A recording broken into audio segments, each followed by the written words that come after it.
The Independent Police Complaints Commission's investigation into the circumstances surrounding the fatal shooting of Mark Duggan is continuing today. One of the main developments that I can share is the tests we commissioned from the Forensic Science Service have so far confirmed that the bullet lodged in the MPS radio is a jacketed round. This is a police-issue bullet, and whilst it is still subject to DNA analysis, it is consistent with having been fired from an MPS Heckler & Koch MP5. The firearm found at the scene was a converted BBM Bruni self-loading pistol. This is not a replica. The scientist considers it to be a firearm for the purposes of the Firearms Act and a prohibited weapon, and is therefore illegal. The handgun was found to have a bulleted cartridge in the magazine, which is being subject to further tests.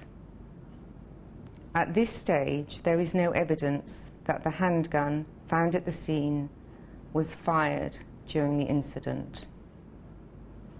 Other facts that have been established so far include that 2 shots were fired by one CO19 firearms officer. Paramedics from the London Ambulance Service attended along with medics from the Helicopter Emergency Medical Service, but Mr. Duggan was pronounced dead at scene at 6:41 p.m.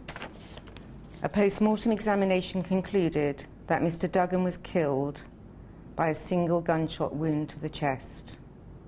He also received a second gunshot wound to his right bicep. I know that this is an incredibly difficult time for Mark Duggan's family, who have made it abundantly clear that they in no way condone the violence that we have all seen on the streets of London and elsewhere over the past 3 nights. I am committed to ensuring they are provided with answers from the IPCC about the investigation into Mark's death as soon as we have them, and I acknowledge their frustration that this can be a lengthy process. Any concerns expressed by the wider public about a perceived lack of information from the IPCC should be considered in the context that I am only willing to share information once I have had it independently verified and once the people who are directly involved in this case, including Mr. Duggan's family and community leaders, have been fully informed.